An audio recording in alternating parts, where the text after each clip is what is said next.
Despite initial hiccups, the e-Madani program has become a success story, with approved applicants praising the ease of claiming the one-off credit. Afiq Shazwan, an e-Madani applicant, shared that the process went smoothly, taking only several hours for the 100 ringgit credit to be credited into his e-wallet account.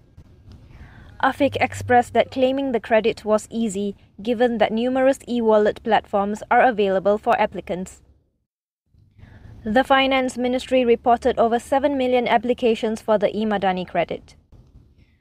The ministry also acknowledged technical problems due to the extraordinary number of registrations. However, these issues have been successfully addressed. Deputy Finance Minister 1, Datuk Sri Ahmad Mazlan, confirmed that 650 million ringgit has been successfully credited to recipients so far.